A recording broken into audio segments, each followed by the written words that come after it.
Assalamualaikum warahmatullahi wabarakatuh teman-teman. Di video kali ini tentang pembuatan tahu. Videonya mungkin sedikit panjang sampai 25 menitan. Nanti ada tips-tips untuk tingkat keberhasilannya apa-apa aja teman-teman. Ini berdasar pengalaman kita ya teman-teman. Berdasar pengalaman kita juga, dan kita sharing sama, malahan pernah sharing dengan YouTuber dari negeri jiran Malaysia teman-teman. Simak videonya sampai selesai teman-teman. Jangan skip iklan. Makasih. Assalamualaikum warahmatullahi wabarakatuh teman-teman. Selamat datang kembali di channel YouTube Oto Usaha.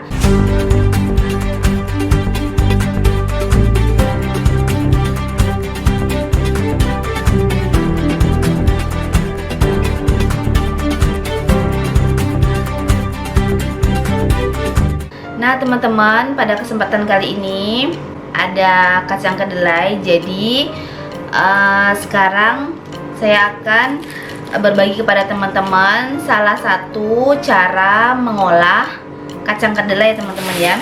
Ini saya ada sekilo kacang kedelai kebetulan.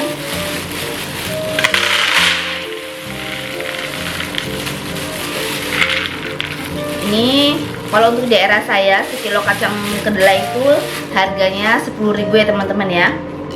Tuh teman-teman bisa lihat tuh kacang kedelainya bagus. Nah teman-teman, kali ini saya akan membuat salah satu minuman, yaitu air soya atau sari kacang kedelai. Jadi bagaimana prosesnya? Yuk kita langsung ke tahap awalnya ya teman-teman ya. Oke, ini sekilo kacang, saya menggunakan sekilo kacang kedelai. Ini saya akan cuci terlebih dahulu teman-teman. Kemudian ini saya akan rendam. Rendamnya itu kalau misalnya teman-teman pengen berhasil sukses, nanti airnya itu nggak asem, enak, legit kayak gitu ya teman-teman ya. Tipsnya teman-teman tidak boleh melebihi dari 7 jam ya teman-teman ya. 6 sampai 7 jam. Jadi kalau misalnya teman-teman lebih merendamnya, itu biasanya kualitas air yang dihasilkan itu kurang bagus ya teman-teman ya. Itu saya dapat informasi salah satu YouTuber dari negeri jiran Malaysia pokoknya teman-teman ya. Beliau itu saya pernah komen di salah satu komentar di YouTube-nya. Dan saya pernah juga membuktikan teman-teman. Saya waktu itu pernah kelupaan, dan saking ngantuknya waktu itu saya pernah produksi air tahu.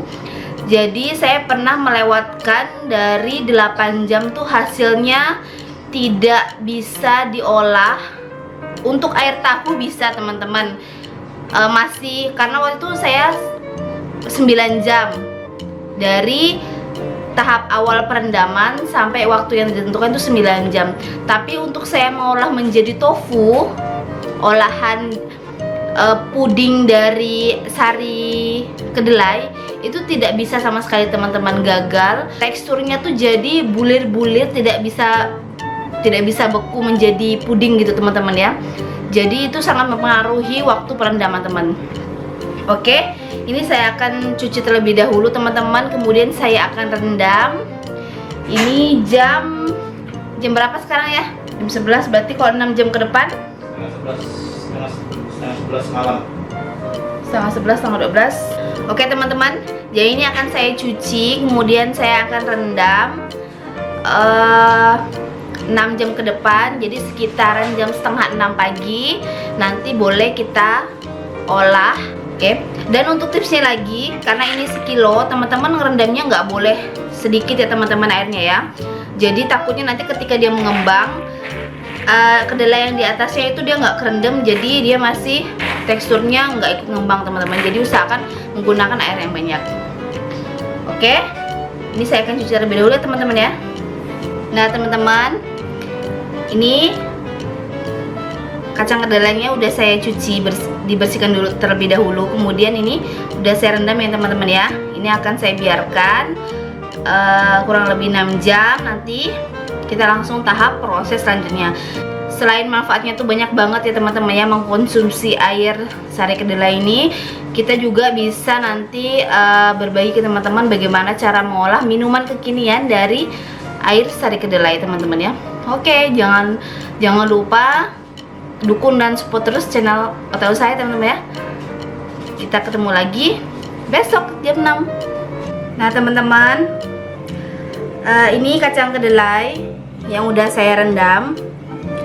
Nah teman-teman, ini akan saya cuci terlebih dahulu, kemudian ini kita akan cuci berulang kali sambil kita remas-remas teman-teman sampai kulit ari dari kacang kedelai ini terlepas ya teman-teman ya. Aduh, jadi kita harus lepas satu-satu teman-teman nanti. Tuh, kulit arinya seperti ini. Ini dari kedelainya harus terlepas ya teman-teman, biar dia tidak berbau, karena kulit arinya itu biasanya mempengaruhi dari cita rasa dari air sari kedelai itu sendiri teman-teman ya. Oke teman-teman, ini saya akan cuci terlebih dahulu, kemudian saya akan lepas arinya satu persatu, remas-remas pakai tangan sampai terlepas kulit arinya teman-teman ya. Nah teman-teman, ini kacang kedelainya udah saya masukkan ke bak, kemudian ini saya akan tambahkan air ya teman-teman ya. Bagaimana cara membuang kulit arinya?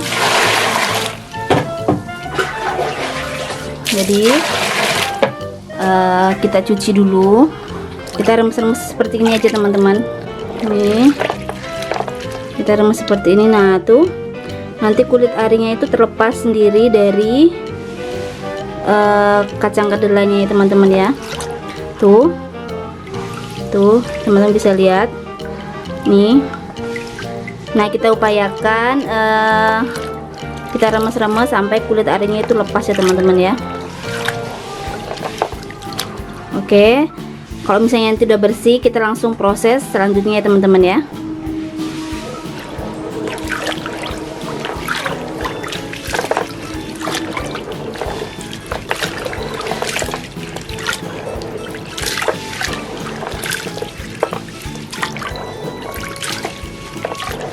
Ini sebenarnya kalau misalnya produksinya udah banyak, ada memang khusus mesinnya untuk langsung udah menjadi air, udah langsung bisa terpisahkan dari ampas dan sarinya ya teman-teman ya. Itu kalau misalnya udah produksi besar, misalnya sampai berapa puluh kilo gitu teman-teman. Tapi kalau hanya sekilo yang saya buat ini, cukup manual aja teman-teman.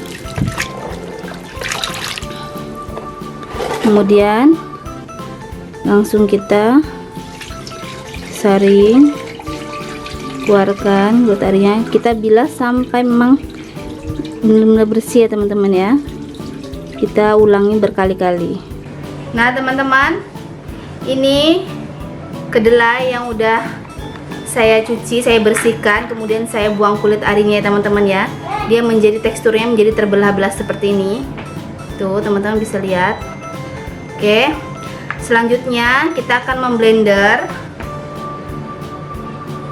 Jadi di sini teman-teman, karena saya di sini menggunakan 1 kilo kacang kedelai, jadi perbandingan air yang akan kita gunakan yaitu 1 berbanding 10 ya teman-teman. 1 kilo kacang kedelai berbanding dengan 10 liter air ya teman-teman ya. Oke, di sini saya sudah menyiapkan air 10 liter. Maaf di luar, karena di luar lagi hujan, jadi kalau misalnya ada suara-suara masuk, saya mohon maaf ya teman-teman ya. Oke, karena ini kalau misalnya ditunda lagi pembuatannya, takutnya sari kedelainya itu dia akan mempengaruhi ya teman-teman ya. Ini saya akan menyiapkan blendernya terlebih dahulu teman-teman. Ini saya akan ketepikan dulu. Jangan lupa ya teman-teman ya, tipsnya teman-teman saya ulangi sekali lagi. Pertama-tama, kacang kedelai pilih kualitas yang bagus. Kemudian yang kedua, teman-teman lakukan perendaman, disuci terlebih dahulu, kemudian lakukan perendaman maksimal 6-8 jam, jangan lebih dari 12 jam ya teman-teman ya. Itu karena sangat tidak dianjurkan dan merusak cita rasa dari air sari kedelai itu tersendiri. Yang ketiga yaitu teman-teman kupas kulit arinya ketika dilakukan pencuciannya teman-teman ya. Dan yang ke tips selanjutnya, teman-teman airnya perbandingannya 1 berbanding 10 ya teman-teman ya. Jadi 1 kilo kacang kedelai, 10 liter air. Kalau misalnya teman-teman menggunakan 2 kilo berarti 20 liter air ya teman-teman ya. Selanjutnya kita langsung pemblenderan seperti biasa. Dan kemudian kita akan saring dan kita rebus.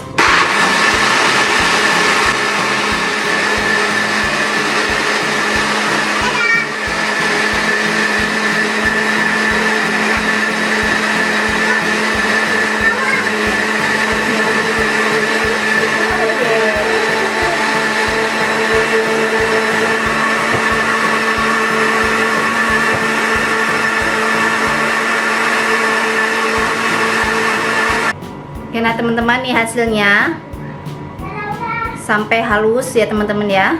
Ini akan kita sisihkan terlebih dahulu dan kita lakukan proses pemblenderan sampai kacang kedelainya habis ya teman-teman ya.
Nah teman-teman, ini proses pemblenderan yang terakhir.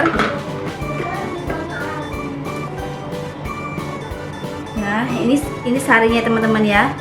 Akan kita campurkan dengan sisa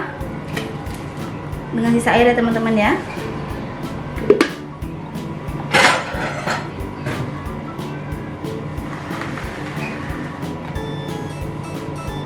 Oke, ini hasilnya tuh, ini lumayan banyak, sekilo ya teman-teman ya. Jadi kalau misalnya teman-teman mau dijadikan ide jualan pas bulan puasa nanti ya teman-teman ya, tuh cocok banget teman-teman.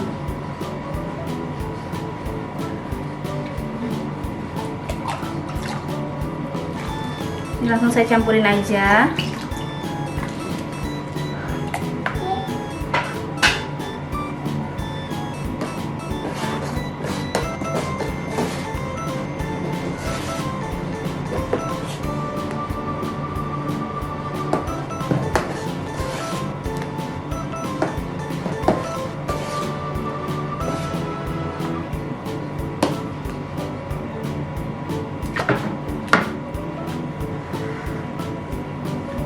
Ini langsung saya akan tuangkan ke dandang ya teman-teman ya.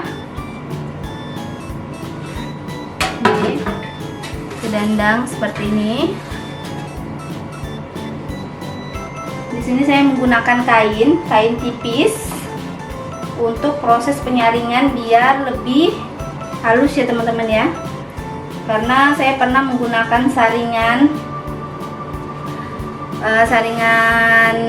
yang biasa kita beli itu masih ada bulir-bulirnya teman-teman. Jadi saya menggunakan kain seperti ini, kemudian saya akan saring sedikit-sedikit ya teman-teman ya.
Udah seperti itu kita saring ya teman-teman ya. Nanti kita lakukan proses pengulangan. Proses pengulangan yang kedua kalinya.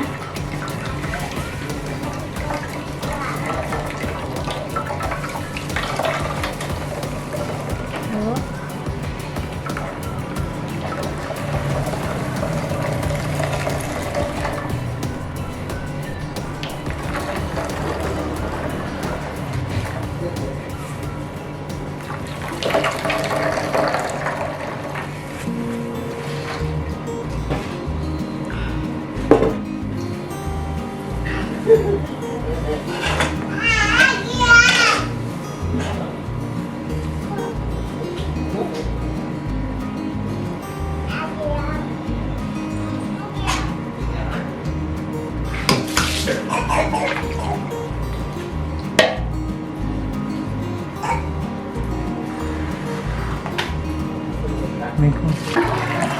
Jadi ketika penyaring yang pertama itu masih sangat kental airnya, jadi saya lakukan penyaringan yang kedua masih dengan air yang 10 liter ya teman-teman ya.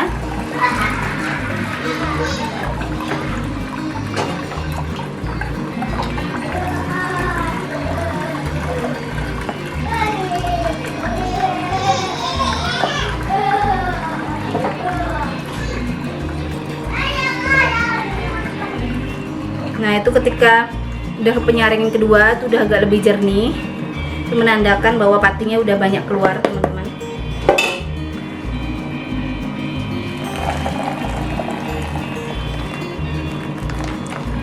Pegang sana. Salah cara megang. Pegang ini. Oke.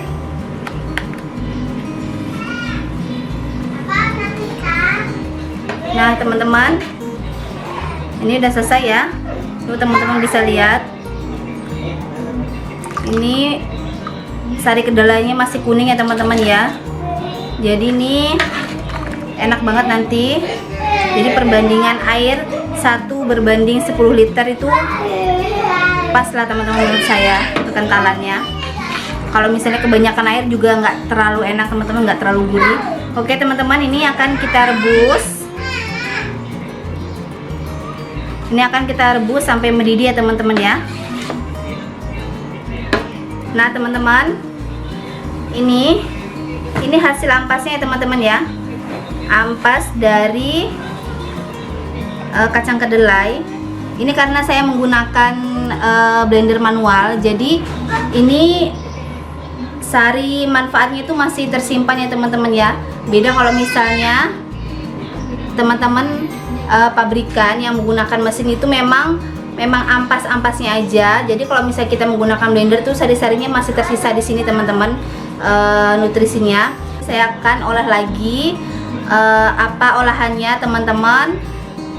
Jangan lupa tonton video selanjutnya karena nanti akan saya buat tutorial bagaimana cara mengolah. Ini teman-teman jangan buang. Jadi semuanya dari awal proses sampai akhir itu tidak ada yang terbuang limbahnya.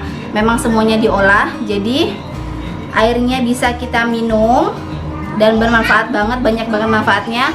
Dan ampasnya bisa kita olah menjadi cemilan untuk temen makan cemilannya teman-teman ya, untuk teman dari minuman dari sari kedelai. Nah teman-teman, ini udah saya lakukan perebusan ya teman-teman ya. Teman-teman boleh lihat air tahu yang saya buat atau sari kedelainya itu masih kuning ya teman-teman ya. Itu menandakan air sari kedelainya masih kental dan tidak banyak menggunakan tambahan air ya teman-teman ya.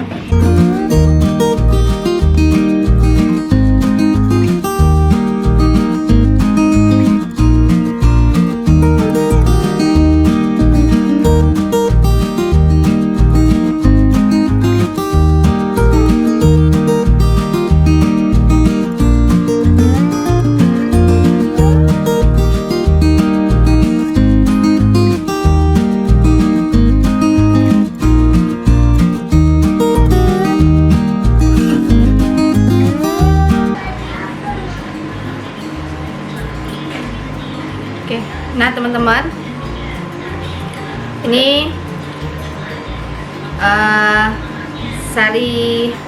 air sari kedelainya udah selesai teman-teman ya. Ini udah saya dinginkan, ini agak-agak hangat, jadi nggak begitu panas. Jadi sekarang akan saya packing. Teman-teman bisa makingnya menggunakan plastik biasa. Kalau misalnya teman-teman pengen dititipkan ke warung-warung ya teman-teman ya, biasanya saya menggunakan plastik yang setengah kiloan. Saya takar 800 ml teman-teman. Jadi biasanya saya modalnya dari rumah itu 4 ribuan atau 3.000. Nanti itu tergantung tokonya lagi mau jual berapa. Biasanya saya 3 ribuan, tokonya jualnya 4 ribuan teman-teman, satu kantongnya ya. Kalau saya ngecer sendiri biasanya dari rumah itu saya 5 ribuan teman-teman. Nih udah jadi teman-teman. Ini saya ikat seperti ini untuk dititipkan ke warung, atau ada pelanggan yang langsung datang ke rumah, misalnya udah order H-1 gitu ya teman-teman ya. Tuh teman-teman bisa lihat warnanya tuh, ini masih creamy, kental banget teman-teman. Kalau misalnya biasanya kalau misalnya teman-teman yang beli tuh boleh ditambahin air lagi, pokoknya sesuai selera. Tapi ini dari saya hasilnya seperti ini teman-teman. Kemudian kalau misalnya memang udah kita manisin teman-teman sesuai requestan, biasanya ada yang minatnya menggunakan botolnya teman-teman ya, seperti ini.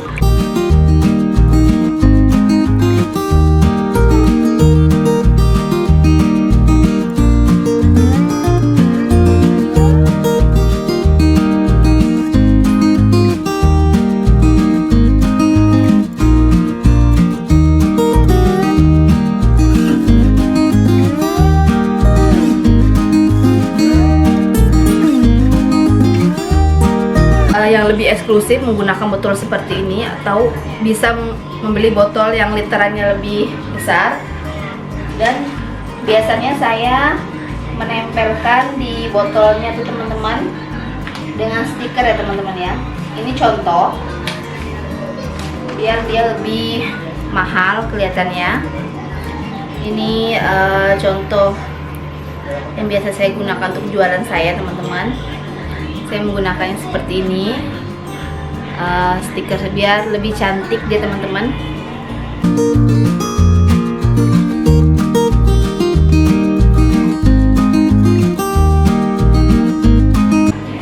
Nah teman-teman, nih untuk hasil dari 1 kilo tuh juga lumayan banyak banget teman-teman ya. Ini saya bungkus menggunakan plastik 1 kiloan. Nah yang ini setengah kiloan, tapi padat ya teman-teman ya. Itu lumayan banget hasilnya. Modalnya cuma 10 ribuan teman-teman,